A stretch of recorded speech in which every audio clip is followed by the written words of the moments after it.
Candace Owens says she's sorry for the Islamophobia you've been through. Candace Owens doesn't worry about the jihadis who raped and slew. If you're watching, Candace Owens, give David and me a shout, because when it comes to jihad terror, you don't know what you're talking about. Good evening, ladies and gentlemen. That is the next Write a Poem Like It, or else you must acknowledge me as a prophet installment of the introductory text to This Week in Jihad. We have the great David Wood with us. Good morning, David. Yo, what's up with you? You and the apostate prophet, man, just don't like Candace Owens. I love Candace Owens. I love Candace Owens, and I wish all the best for her. And that is why I have to exercise a prophetic voice and speak about the errors that she is going into, David, because it would be remiss of me as a Christian individual to see her saying all these things and let it go by and say, oh, that's fine. You know, you think that Islam is wonderful and that the Jews are terrible and so on and so on. You know, it's just a responsibility that I feel like I have to try to bring Candace Owens and her followers, who I'm sure are all here watching tonight, back to the truth. And I thought that since she has made some new statements, that we could lead off with that. I don't know, did you see? I don't know if you mentioned that AP was talking about her, and I must confess that I'm not familiar with what you guys were saying. So you may know all about this already. I don't know, but did you see her latest? No, Okay, well, I haven't Candace... seen anything from her for a long, long time. Oh, okay. Well, just yesterday, that is March 5th, 2024 AD, just yesterday we had Candace Owens saying that she was sorry to Muslims for all the Islamophobia that they suffered after 9/11. Now, that's all very well, but she made a few statements in the course of that, David, that I had to take some issue with, however reluctantly. And so I'm going to quote her here. We can, don't I have, yeah, I have Candace here. Let's see. There she is. Candace Owens said, and I quote, "I want to say, just like to all Muslims growing up during that time in America, I am sorry on behalf of America for the way you were treated. That is so unacceptable. When I go back and re-examine that propaganda, that brainwashing that took place in the classroom to make me scared of something, I didn't even know what a Muslim was." Now what she's talking about is that she claims that she was beaten every day. She says beaten. I know what she means. Of course, she means beaten over the head. It was beaten into her. It was relentlessly emphasized that every Muslim was a terrorist. That's what she says happened in school to Really, her after 9/11. where was this, Robert? Because all I remember is everyone in any position of authority telling you you're a racist Islamophobe if you think any of this has to do with Islam, and everyone up to and including the President of the United States proclaiming that Islam is a good, wonderful religion of peace and tolerance, and every media organization bending over backwards to get Muslim speaker after Muslim speaker after Muslim speaker on to show how not Islamophobic they were, and a wave of conversions to Islam because they gave Muslims so much time on mainstream media shows to preach Islam. That's what I remember. That's what I remember too, David. And I also remember doing probably over 1,000 radio and television appearances in which people would say, "Now, we're not talking about all Muslims. You don't mean all Muslims, do you?" And I would have to say, I've had to say it so many times. And it's not that I really mind, because it's a true fact. But it's a true fact that everybody for years has demanded be emphasized and repeated over and over and over again. And that is, not all Muslims are terrorists. And so when I speak about the violent teachings of Islam, I am not speaking about all Muslims. And this is something that the only people like the Council on American Islamic Relations and the other Islamic apologists and advocacy groups, only they have claimed that any kind of discussion of Islam as having to do with terrorism means you're saying all Muslims are terrorists. But I have said that that does not mean that, and that not all Muslims are terrorists, literally thousands of times. So what's Candace and all about? I, I really don't know. I've never watched much of her, but I did not know her to be this completely insane. In fact, I never paid much attention. And then she interviewed Andrew Tate and was like fawning all over Andrew Tate, the sex trafficker, and now bending over backwards to win favor with Muslims. And what I've noticed most since the October 7th attacks is like the absolute utter hypocrisy. The exact same people who spent more than 2 decades constantly saying, don't associate what some Muslims do with all Muslims. Don't label all Muslims, which I've never done, you've never done. What we do is we show when people are committing terrorist acts, we show where it comes from in the Muslim sources. That's what we do. We trace the stuff back to Muhammad, and we say, of course, it doesn't mean all Muslims are doing this, doesn't mean all Muslims believe this, and so on. But the same people who've been lecturing us, condemning us for something we have never done for decades, are the same people who keep sending me messages. Look at, here's a video of a Jew spitting on a Christian. You see what Jews do? This is how Jews treat Christians. And everything is the Jews. And look, here's what a 7th century rabbi said. You see what Jews believe? And the exact same people who told us over and over again, like a beating drum, don't associate what some people do or with what some leader at some point said. Don't associate that with all Muslims, are the exact same people to a man who will take anything about Jews and say, you see, this is what Jews do. This is who Jews are. This is how Jews treat people. Biggest bunch of hypocrites in the world. And I don't know a ton about her, but I would guess, Robert, based on the few things I've seen over the past several months, that Candace Owens is exactly the same way.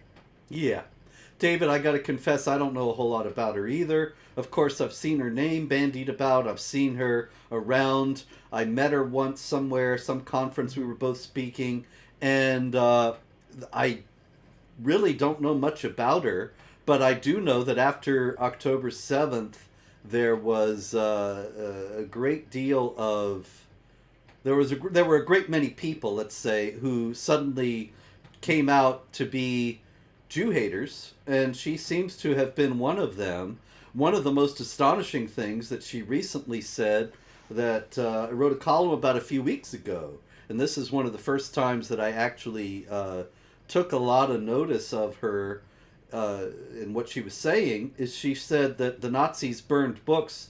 And everybody says, isn't it terrible that the Nazis burned books? But people don't realize that the Nazis were burning bad books by a Jew who was the father of the whole transgender business. And therefore, it wasn't so bad. We really got to see how these Nazis see. They really weren't so bad after all in this view. And so I thought, well, my goodness, that's astonishing, because in the first place, she doesn't mention the fact that they burned a whole lot of very good books. Even if they burned some evil books, that doesn't mean that they were nice guys. And now we have this. My goodness. I don't know what's going on. Yeah, and this has the same kind of vibe to it, like everyone becoming fans of Hitler, or hey, maybe the Nazis weren't so bad after all. Has the same vibe as just a few months ago when everyone on TikTok, all these young people on TikTok started going, wow, Osama bin Laden was a good guy after all. We read his letter, and oh wow, it's so good. When here's what's interesting, Robert, because in Osama bin Laden's letter that everyone became an instant fan of and became a new classic, he's couching everything in terms of things that the West has done to him and he's just reacting to. Now, you and I know exactly why that is. Most Muslims don't believe that since there's no caliphate, most Muslims don't believe that they are allowed to wage offensive jihad. And therefore, when you want to wage jihad against the United States or the UK or whoever, you have to show that it is defensive in nature and you're just reacting to what other people have done. So when he wants to defend attacks against the West, he has to prove that, oh, I'm just doing this because of things you guys have done. So he lists this specifically so that he can justify jihad in an atmosphere where he's not supposed to be waging offensive jihad. You need a caliph to do that. And so he's doing it just to justify going around and killing a bunch of people. But then people look at it and we've been so programmed that anyone who's a victim is automatically right that, oh, he's saying he's a victim. He's saying he's a victim, so he must be right. And morons on TikTok fall for it because they've been programmed. And my goodness, Robert, I mean, in the past 6 months, people have concluded that Hitler and Osama bin Laden were the good guys. That's the world we're living in now. That is absolutely 100% true, because you're absolutely right. I was shocked the other day. I saw our friend Sneeko, who I had never heard of until you pointed him out. Sneeko is, what is he, an influencer? I don't know what you'd call this guy. But anyway, he's got a massive following. He's a douche, Robert. A douche is the correct word. 700,000 followers on Twitter. And he's praising Hitler. I saw it the other day. He put up a picture of Hitler, wrote some favorable comment. And I understand these people. They think the elites who have run the world are running it into the ground, and there has to be an alternative. I'm quite sympathetic to that point of view, and I agree with it entirely. But the answer ain't Hitler and Osama bin Laden. No, but you wonder how much worse things can get, right? Mm-hmm. Well, I think that right now we're seeing apologetics for Hitler and justifications for jihad. It's only a matter of time before we start to see more attacks, more virulent attacks in the United States, and then people right here saying, well, we had it coming. These people, they were right all along and we didn't know it, and so on. Yeah, I'm wondering where you go from there. Like, hey, you know who's really cool? Judas. Oh yeah, Judas. Oh, yeah. He got a bad rap. Pontius Pilate. Yeah. Yep. Shame on all you haters of Pontius Pilate. He washed his hands. Maybe Satan is the real hero of everything. Bunch of morons, man. That's it. All right, we got a few jihad stories here, David. A little bit of jihad here today. One thing is, there was a terrible incident of Islamophobia in a McDonald's. Doesn't specify where it was, but it was somewhere in the United States. That a woman went into McDonald's and ordered a sandwich and got it in a blue and white wrapper. Is that a Jewish flag sandwich? It was a Jewish flag sandwich, David. It was a Zionist McChicken.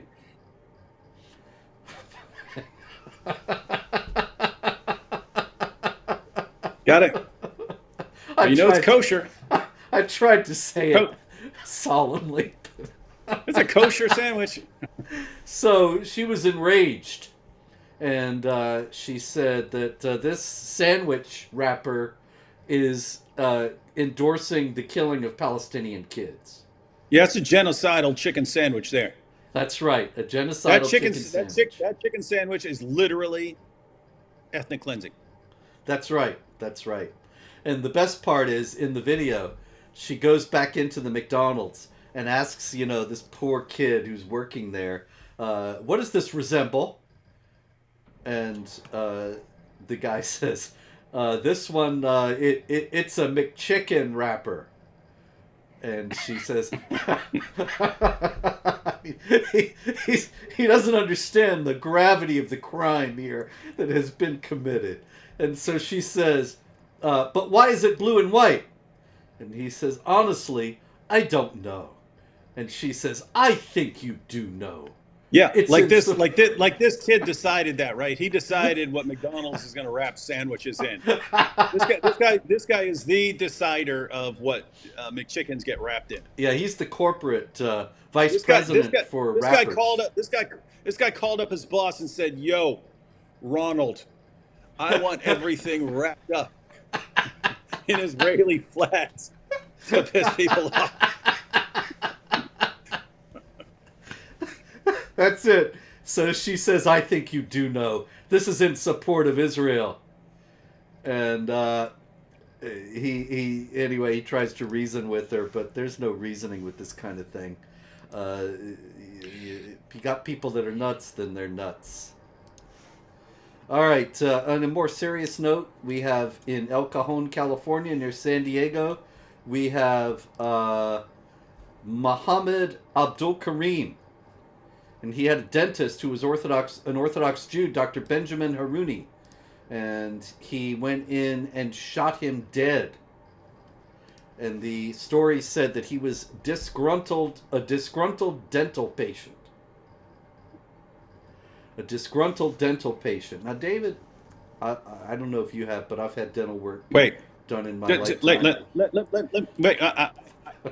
I have not investigated this story, Robert. Yes. I did see it. I did not study it. But let me get this straight.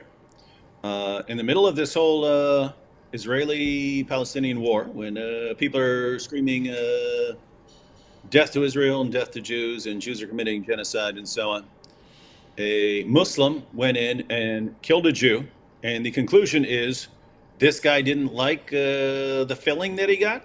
Yeah, that was it. He was a disgruntled dental patient. And that's what you know. I had dental work once, and the guy actually told me after 8 hours in that chair, 8 hours really. He says, "I'm sorry, I couldn't do it." Whatever it was he was trying to do, and I was not happy, but I did not murder him, David. It never even occurred to me to do so. In fact, I don't know. Maybe I just wasn't up to date. All right, we got in Greece. We have in Athens, in the middle of the street, a migrant, a Muslim migrant. Although it was noted in one of the reports from the Greek press that he was Iranian, and another report from another Greek paper that he was Iraqi. But in any case, a Muslim migrant stabbed a random woman to death on the street. And so that, we've seen that consistently, have we not, that there are random murders. That's just what ISIS and Al-Qaeda have repeatedly called for on the streets of the West. Well, there is one thing we can be thankful for about the story, and that's that at least in the past, Muslims have never done anything to Greece. Never. It's never happened that there have been any jihads in Greece. In point of fact, ladies and gentlemen, the modern nation of Greece was part of the Ottoman Empire for several hundred years, and the Christians there, which was the vast majority, virtually all of the population, were subjugated as dhimmis, had to pay the jizya, and accept all the discrimination that came with that status. They threw it off in 1821 and declared the independence of the modern state of Greece. But that is actually one of the highest things on the to-do list of the Turkish president Recep Tayyip Erdogan, who wants to restore the Ottoman Empire, and that involves destroying Greece. Anyway, shall we go along now? We got in Germany, we had a report of two girls sitting, and they're in a shelter, apparently a bus shelter, in a remote area, and a car pulls up to them. and the man demands their handbags, and he finds that they resist, these two 17-year-old girls, and then he stabs them brutally and flees in his car, which is apparently a very high-priced Mercedes. The man is described as being of North African appearance. That, I think, is sort Gotta of... be a Mormon. Yeah, well, sure, because it's very clear that there's a Mormon imperative to kill random people on the streets. Actually, of course, in point of fact, as I noted, Al Qaeda and ISIS have both more than once called for the killing of random people on the streets of Europe, as well as in America, but we don't see it so much in America. We have seen it on occasion. I expect we'll be seeing it more in the future. In Switzerland, there was a stabbing by a 15-year-old Muslim who screamed, "Death to the Jews," and stabbed an Orthodox Jew in Zurich. There is, of course, quite a bit of that, and here again, do we not see collective punishment? That, I mean, what does this man in Zurich have to do with what he's upset about in regard to Israel? Maybe he was a dentist. Yeah, You that ever must be it. I hadn't thought of that. I think you got a very My good goodness, point there. Robert. You got Orthodox Jewish dentists. you got any you got any bad vibes about Ramadan coming up here? Yeah, I do actually. In all seriousness, I do think it's going to be a rocky Ramadan. I hope we make it out of it, but it's very possible we could see a large-scale attack like October 7th again in Israel, or even in the United States. There's really nothing that would prevent it from happening here. It's just a matter of time. You could have some sort of attack in Israel, but there were soldiers on basically every corner. So, That's good. yeah. Now the rest of the world has gone completely insane. So I don't know what's going to happen. Well, I say Israel because actually I've got the story here somewhere that there was I believe it was Ghazi Hamad, but I don't have it in front of me. In any case, one of the high-up Hamas guys was calling for another October 7th scale attack during this Ramadan. Now, whether they have the Yeah, means to pull that off, that's another matter. yeah. I don't think not from outside, like coming from definitely not from Gaza. Things not going well for them there. But you do have lots of people within Israel, and you've got the West Bank and so on. So, but yeah, Israel seemed really well. They seem to have taken the lesson from not being prepared last time to being massively prepared now. Good. Very good to hear. I do know that, of course, there are people say Israel's an apartheid state, which is absolutely slander. It's a state where Candace Owens says it. yeah, there you go. She thinks the Muslim quarter in Jerusalem is where Muslims are trapped and aren't allowed to leave. It sucks. Just so she knows, the old city of Jerusalem, Muslims are the majority population there. Even though you have four quarters, there's like 35,000 people there, something like that. Muslims are like 23,000 people of this. So it's a Muslim. The old city is a Muslim majority city, but so you have four quarters. You have the Muslim quarter, and right beside that is the Christian quarter. Then below, south of the Muslim quarter is the Jewish quarter, and then there's the Armenian quarter. But we didn't get to do it because we were finding it. We had to figure out the exact spot. And by the time we did, we didn't have time to record it. But we were going to have AP stand on the corner of the Muslim quarter side, and then start talking about the apartheid state and how's he going to escape this prison and so on, and then just like walk across the street to the Jewish side and be like, oh, so yeah, guys my goodness, there are Muslims, Jews, and Christians walking all over the place, left and right. It's actually impressive how they're able to maintain that with Christians there, Hmm. Jews there, Muslims there, all living together in the same area of the same city. Massively impressive, and I don't know that that could be handled that well anywhere else in the world right now with the Hmm. kinds of tensions that they face. And instead of being praised for being able to keep the peace there, they're condemned as an apartheid state. Yeah. And it should be noted that not far from there, of course, is the Temple Mount, the Western Wall, the place where the Jews pray at the holiest site in Judaism, that is the last remnant, a retaining wall of the Second Temple.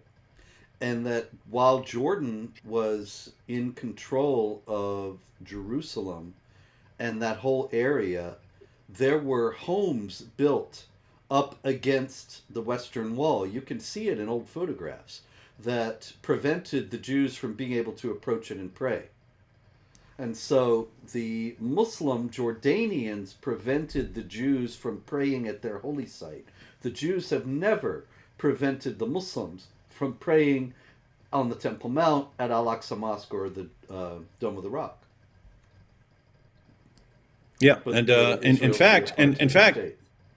yeah, it's a rule. It's told to you when you go up there because we are allowed to visit. People are allowed to go up. I mean, I recorded multiple videos up on the Temple Mount. But you're told when you go up there, hey, you can go up there, you can look around, you can take pictures, no praying, no singing, none of that. And so, I mean, think about this.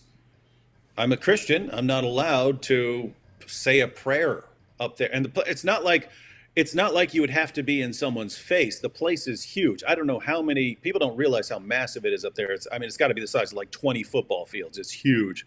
But yeah, better not pray up there, and that's the rule It's the for rule for Jews and imposed Christians. Muslims can pray up there. imposed by Muslims. Yes. But the Israeli government respects it and forbids Jews from praying, as well as Christians, on the Temple Mount, while Muslims are free to come and go as they please, while the Jews can only go up there certain hours of the day. And the Jews can't pray there. They'll be arrested and taken off the air, away from the area, if they pray there, while the Muslims can pray there freely. People don't know these things. And I have to say, everywhere we went, no matter where we went, there are Israelis constantly defending Islam from criticism. We even talk to families of hostages, and they're careful to say when they're talking about their relative being taken hostage and so on, how much they want their relative to be released. And they would say, but we all understand this has nothing to do with Islam. Killing Jews and taking hostages, taking captives, we all understand that this has nothing to do with Islam. And me and AP are sitting there like, I mean, you don't want to. I mean, this is the family member of a hostage. You don't want to say you're wrong and stuff like that. But They're wrong. gosh, they really do not know what they're up against. Islam has made this about religion for 14 centuries, and they're bending over backwards to say that this has nothing to do with religion. It's incredible to me, the So, delusion. so, so I have to say, and this was the conclusion me and AP drew. It's like, we kind of get it because you do have lots of Muslims who live there, and you don't want to, divide the country more than is necessary. But I'd say the rest of us in the world have our work cut out for us because if they just are not willing to criticize Islam, and again, I understand their reasons, and a lot of it they probably don't know. They're probably told all their lives that Islam is wonderful and tolerant stuff, just like lots of people in the West. And it's probably more so over there. But yeah, the task falls to us to kind of try and expose the religious nature of the Islamic hatred of Israel. It's just, I mean, what's amazing is with all the talk about apartheid and so on, how, I mean, the Israelis over there just do everything they can to defend Islam against criticism. Sure, because they don't want to gain more charges about being Islamophobic and hateful and all those things. Those kinds of charges are weapons to intimidate people into thinking that they can't resist or oppose jihad violence, and they work very well. That's why they keep using them.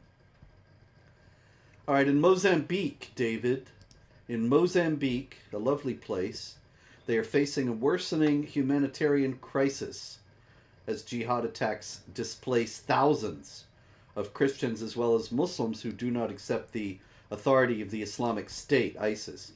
Bishop Antonio Julias of Mozambique says that hunger, thirst, and disease are posing imminent threats to the people who have fled. They have fled from villages that have been reduced to ashes. What are they trying to do in Mozambique? The jihadis, that is. I don't know. Spread peace and tolerance and love like they always do. Man. That's it. I don't know how you do it. Every time, you're right. You know what we really need to do, Robert? What's that? Since the media will absolutely not report on any of these jihad attacks in Africa, these relentless, ongoing attacks, these, let's face it, in places like Nigeria, genocides against Christians. Maybe we need to get some Jewish volunteers and have a Jew go over there and just make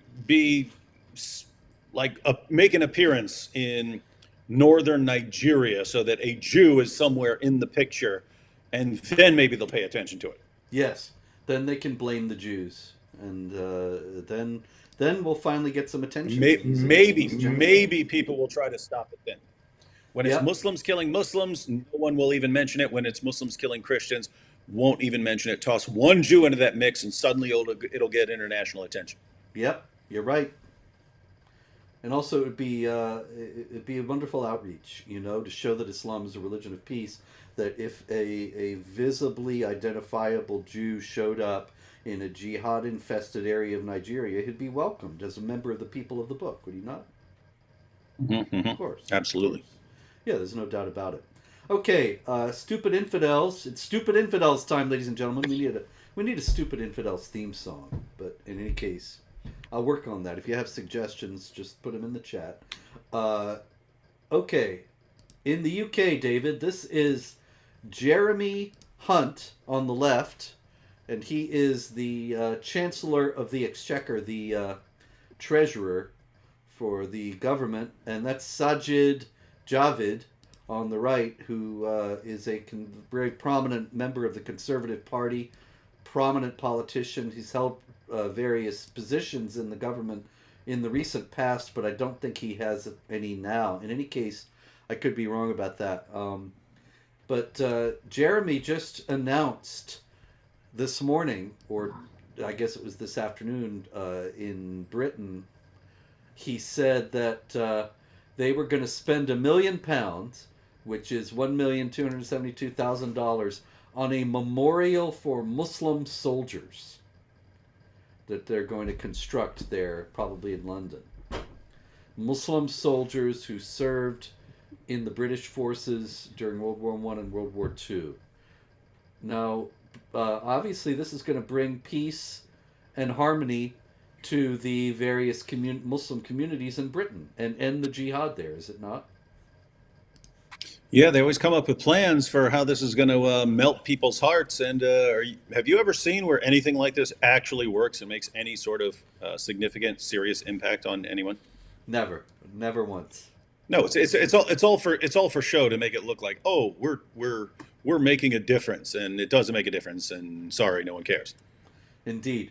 So Jeremy Hunt, he said, the memorial will be a physical reminder of how people of all faiths make an impact working together and can continue to do so despite the challenges of those who attempt to divide our society. Now, it seems to me, David, that those who are attempting to divide our society are more often than not Muslims rather than non-Muslims. And that if non-Muslims point that out, then they're accused of attempting to divide the society. But really, the divisions are all coming from one direction. Yeah, and think about the parallel. think about the parallel here to what I was just mentioning earlier.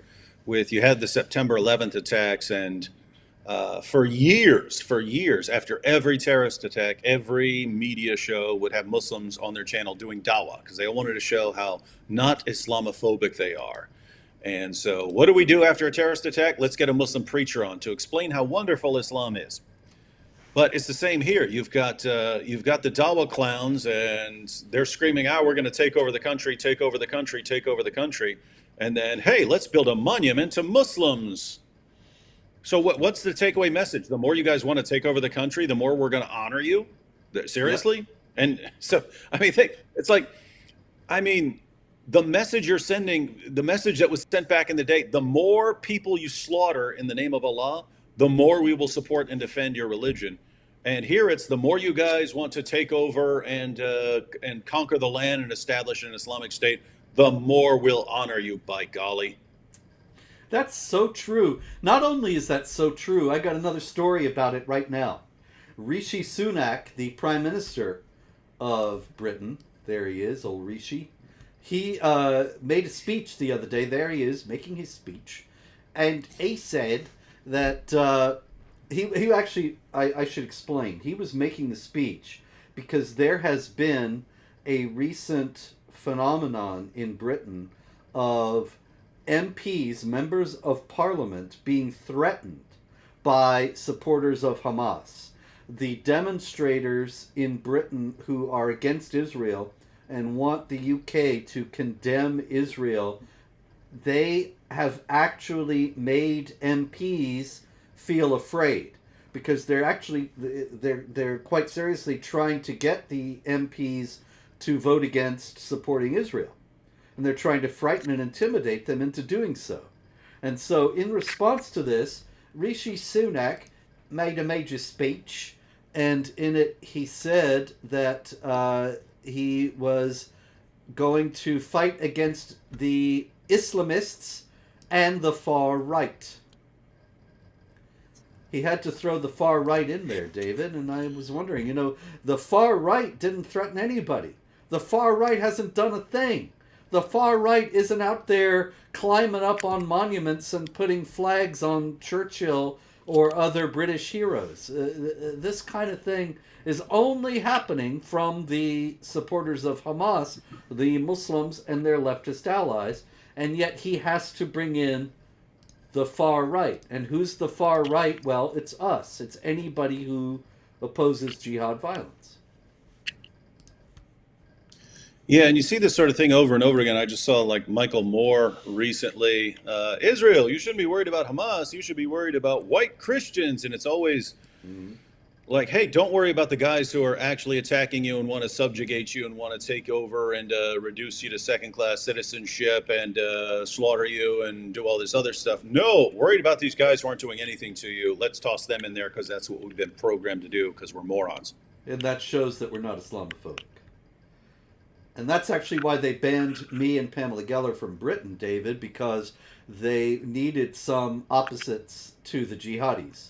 And so Theresa May, when she was Prime Minister, she boasted that she'd expelled Abu Hamza and Abu Qatada, who were jihad terrorists, from Britain, and prevented me and Pamela from coming in. She was trying to create an equivalence between us and the terrorists, but it's completely bogus because we ain't terrorists. Yeah, got all the extremists in one fell swoop. You got the guys who, want to slaughter soldiers and stuff, because that was what the whole thing was about, was the almost beheading of Lee Rigby. But you have the extremists. You have the people who want to slaughter unbelievers in the name of Allah, and then you have the people who oppose it. Those are your extremes. Yeah, that's it. Those are the two sides that Britain's against. Those who are for jihad, and Robert, those who are against jihad. Yeah, Robert, I mean, there are a couple issues here when things like this happen in Great Britain. I mean, on the one hand, you think, you don't want the Sharia files actually taking over, one of the great nations of history and so on. You don't want to see that. Then you have all the people there, all the people who don't approve of what's going on, who don't want to be subjugated and so on, but are just like forced to keep their mouths shut or face terrible consequences. You don't want bad things to happen to them and so on.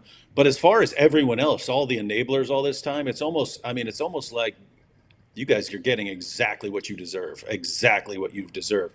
We told you and told you and told you and told you and told you, and you giant morons attacked us the entire time. And now you're going to be sniveling and whining as every single thing we told you was going to happen is happening right in your faces. I can't say as I disagree. And here's another example of exactly the same phenomenon. Here's Salwan Momika, and he's holding up a Quran. Salwan Momika is an Iraqi a Christian. I don't know if he's still a practicing Christian, but in any case, I think he's an atheist from a Christian background. yeah, there you go. And Salwan Momika is a resident of Sweden at the moment, and he has gained quite a lot of controversy by burning the Quran on several occasions. And the Swedish government has now ordered him to be deported. They got lots of jihadis in Sweden, and they're fine. But he says this. My extradition, he said this Friday, my extradition to Iraq means that Sweden will participate in my execution, and that it will be the turn of the rest of those who stand against the Islamization of the West. Is he right? Yeah, absolutely. I mean, how absolutely insane is this? You take a place like Sweden, and it's like, hey, all these guys from around the world who believe in killing apostates and people who believe in jihad and who actually want to conquer us by coming here and believe in subjugating non-Muslims and honor killings. We need as many people as possible who believe these things. But here you've got one guy who's against that, and he has to go. And not only does he have to go, we're going to send him back to be executed because we cannot tolerate this. Yeah. And there's just no These doubt. people are not. And by the way, it's the same thing. Once again, I know there are plenty of perfectly nice, reasonable people in Sweden and so on who don't approve and who are heartbroken over seeing what's happened to their country. But as for the enablers, it's just, oh, you guys are about to get what you deserve. You are absolute scum for doing this to your own people in your own country. And yep, there are certain people who no one's going to feel bad for when they are violently subjugated. Yes, indeed. And here's some more. Let me get the picture here. Is that it? Yeah, there we go. This is Les Invalides, which is a church. I don't know if I've said it right. Probably not. It's a church in France. And it's got a cross on top, as churches often do. But the French are hosting the 2024 Olympic Games, and they made a poster for the games, and on the poster you see the church, but there ain't no cross on top. They took that off because it would offend. Who would it offend, do you think, David? Which group could it possibly offend? Jews. Jews have lived in Europe for centuries, crosses all over the place. They seem to have gotten along all right. They didn't, in other words, register offense at the sign of every cross. Yeah, well, I mean, if there's one thing you can't tolerate on a Christian church, it's a cross. Yes, because in Islam, of course, the cross is an abomination. Jesus did not die on a cross. Jesus is going to come back and break all the crosses. And so the cross is offensive to Muslims, and this is who the French are trying to appease. Meanwhile, in Germany, Ramadan's coming up. You mentioned that earlier, David. I should have mentioned this at that moment. I didn't think about it. This is Frankfurt, Germany. And you see the, whatever that is there, the cherry picker. Ha! And it's putting up the Happy Ramadan sign as Frankfurt becomes the first German city to put up signs all around the city celebrating Ramadan. Do you think that it's going to be the last German city to do that? Nope. But here again, same situation over and over and over again. Plenty of awesome German people who don't approve of what's going on. And then there's the people who are doing this to themselves. And sorry, no tears will be shed for you. Indeed. Meanwhile, also the Germans. This guy made a cartoon. I know I have it here. There it is. And his cartoon was an adaptation of a sexual harassment poster. But anyway, the point in this case is this: that when a Palestinian says, "I want to eradicate the Jews," leftists are fine with it. But when a Nazi says, "I want to eradicate the Jews," then it becomes this terrible thing. Now, the point was not to say that the Nazis are good. The point was to say that the indignation should be just as great when Palestinians and their supporters say they want to eradicate the Jews, as in the case of the Nazis. But this guy has actually, he faces criminal proceedings, the guy who did that, in Germany. Because as it turns out, it's illegal in Germany to display the Nazi symbol. And you see that he put it in his cartoon because he put the Nazi flag there. And so for that, he is being prosecuted. Now, I just want to... what do you think, David? If he had been a supporter of Hamas and had replaced the Star of David on the Israeli flag with the Nazi symbol, do you think he would be prosecuted in Germany?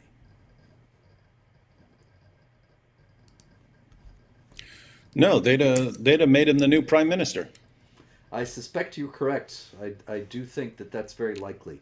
That this kind of law, the law against displaying the Nazi symbol, is designed to prevent a reemergence of National Socialism. It's obviously not what this guy meant. And so to use it against him, it's very clear that they just don't like the double standard being pointed out. Meanwhile, I have another story from France. Okay, this one starts out like a joke, but it's got no punchline. A Muslim walks into a bar, and when he gets into the bar, he starts shouting a certain slogan that we all know and love. You probably can imagine what it is. And you're right. It is on the wheel of Allahu Akbar, and that's what he said. And he threatened to return with a machine gun and kill everybody in the bar. And so the French, they put him in a psych ward because they assume that if somebody wants to do something like that, he must be crazy. What is another alternative? What do you think, David?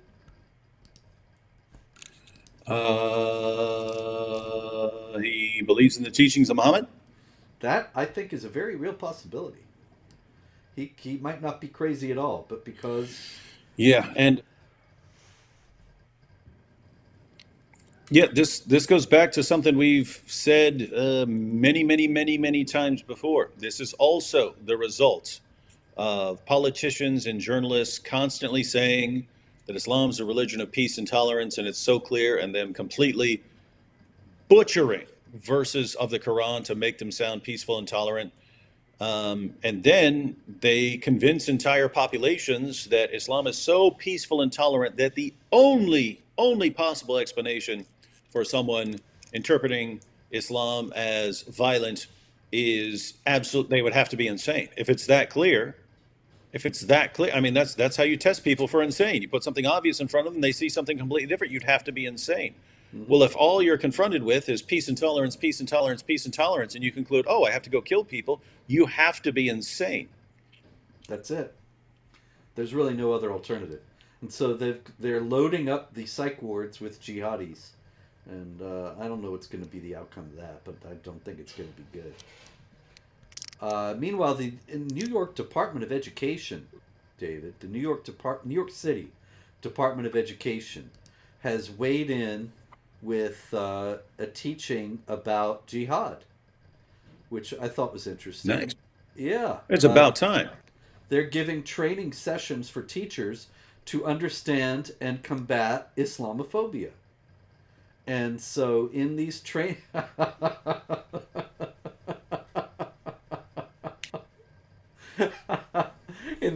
in these training sessions for teachers, they tell them that jihad means struggle, striving in the path of Allah, and they even resurrect the old CARE My Jihad campaign. You know, my jihad is not judging people by their cover. My jihad is building friendships. My jihad is never settling for anything less than my best effort. And they say it has nothing to do with warfare.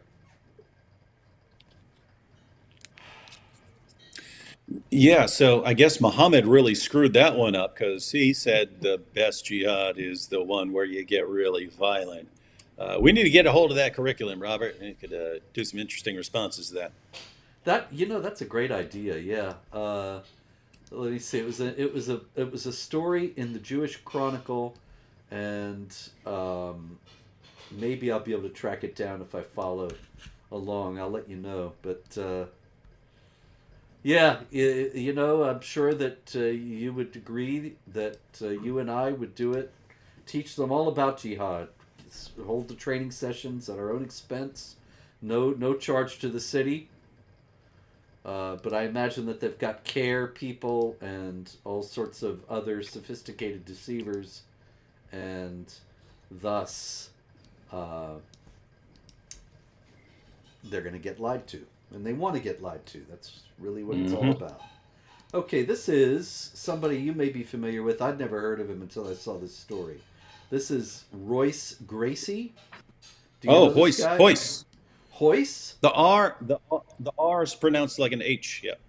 Is that right? Yeah. Is he Brazilian? Yep. Yeah, he's one of the pioneers of Brazilian Jiu-Jitsu. His whole family, the Gracie family. Yeah, you've heard of like the years ultimate. ago. Yeah, I've heard of it. I don't know anything about it. No, I mean you've heard of the Ultimate Fighting Championship, right? I've heard of it, yeah, but that's it. The UFC, yeah, the Gracie families started that, and he won, I believe, the first two Ultimate Fighting Championships. Back then, it was they would put one martial art against another, so it would be karate versus jiu-jitsu or boxing versus jiu-jitsu and so on. And it was meant as an exhibition for Brazilian jiu-jitsu to show that one-on-one they could defeat any other martial art, and they did. But what happened was everyone started learning Brazilian jiu-jitsu, and then you ended up with mixed martial arts, and that's what really. I mean, there were people who did multiple martial arts back then, but that's what started the craze of learning mixed martial arts. So yeah, he's one of the pioneers, and exactly one of the guys who would be targeted for Dawa because they really are obsessed with getting anyone famous. Yeah, and especially apparently these famous sports guys. Yeah, I was in Brazil about 20 years ago for quite some time, and I remember that there were all sorts of words that started with an R that they would pronounce with an H, and I didn't ever learn exactly how the rule worked for that. But in any case, did you hear about this story, David? Yeah, I heard. Yeah, it's all over. Yeah, Muslims are shouting it from the rooftops. So they've got first they had Andrew Tate, then they had Sneeko, now they got Hoyce Gracie. But he does. It's not altogether clear that he did convert. Apparently, he was. Well, I've seen people claiming it.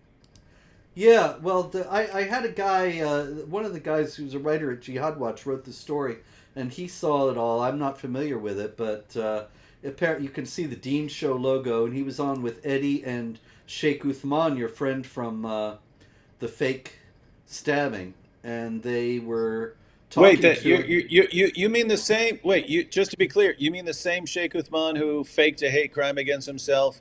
Yeah, blamed us and then made all kinds of lies, and then when his friend sent his wife to him for marital counseling, he banged his wife and then married her even though she was already married to the other guy. That Sheikh Uthman? Yikes, I hadn't heard about that part. Yeah, that's the guy. So he's on the Dean Show with Eddie and with this Gracie, and Gracie was talking. He was on because he had expressed sympathy for Israel after October 7th, and then he got inundated with death threats. And apparently, at least according to the story I've got here, that they tell him that to become a Muslim, you say this, and he said this, but it's not clear that he was just whether he was actually becoming a Muslim or just agreeing that this is what you say in order to do so. And it was very clear that what he wanted was to end the death threats that he was getting because of expressing sympathy for the Israelis. I don't know. But certainly intimidation and manipulation are very strong elements of dawah, whatever may be happening in this particular case. Yeah, by the way, that happened with Salman Rushdie. After he had a brief period where he thought he could convert to Islam, and that would rescue him, but he found out that didn't work.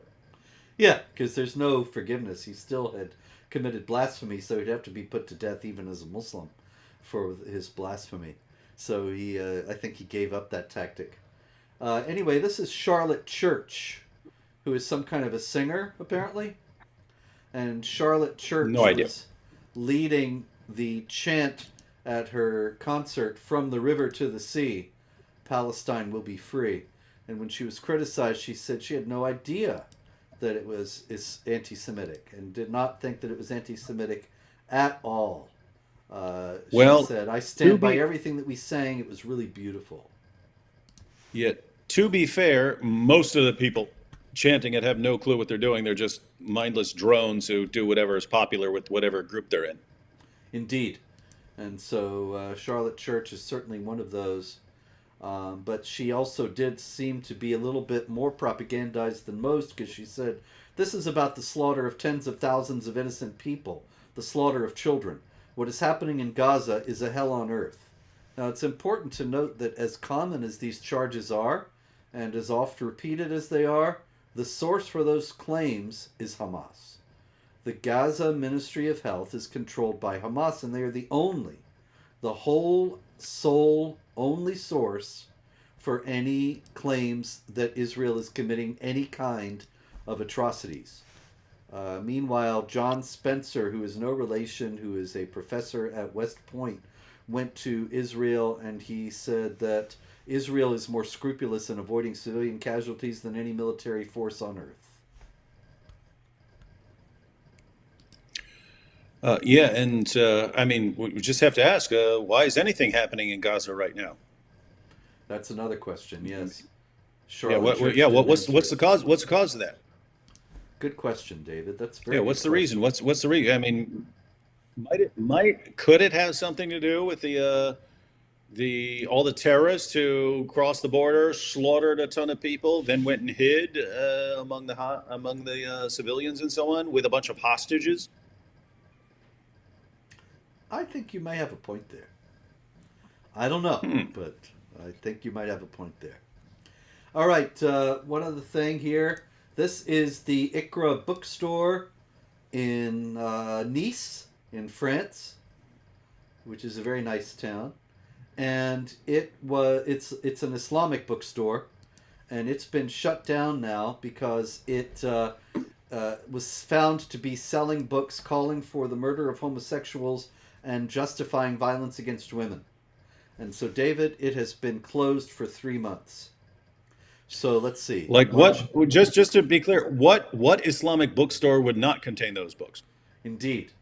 And what are the chances that when it reopens, let's see, April, May, June, when it reopens in June or July, what are the chances that it's going to be not teaching those things? No, of course. They might have to make it less obvious, but that's about it. Indeed. The thing is, the French authorities, just like authorities all over the West, they have no idea what Islam really teaches, and they assume that these things are isolated incidents that don't have anything to do with real Islam. And so they assume, oh, this is an aberration, they'll clean up their shelves, they'll open again, they'll be loyal, stable citizens of the secular state. They're in for, like so many people, a rude awakening. Meanwhile, in France, you see this? This is a castle. This is it's a castle with a French name. I'm not even going to try. Anyway, it's a castle now that is being filled with migrants from East Africa. And so they're getting the royal treatment in France, and I think that's altogether fitting and proper because they are the new masters of the land. Yeah, man. All the way things are going, in all these countries, these guys got me wanting to like just cross the border and It's live the true. life, man. It's true. We could go and take a boat and land in France, and we'd get put up in a castle. We'd live like kings. Nice. Everything provided right. by the state. It's going to be great. That's the life. Well, until then, Yeah, that and this. Yes? Oh, I was just gonna say. I mean, easy to keep that up for indefinitely, I'm guessing. Yeah, yeah. They're never going to... The money will never run out. The castles will never run out. And they're going to march together. They're going to lock arms and march together into the glorious multicultural future. There may be a few hiccups along the way, however, and so we are likely to be back at a future date. I'm on the road next week. I think I'm going to be hurtling through the air at this time. But in any case, we'll be back soon as possible, with more jihad. And until then, as always, pray hope and don't worry.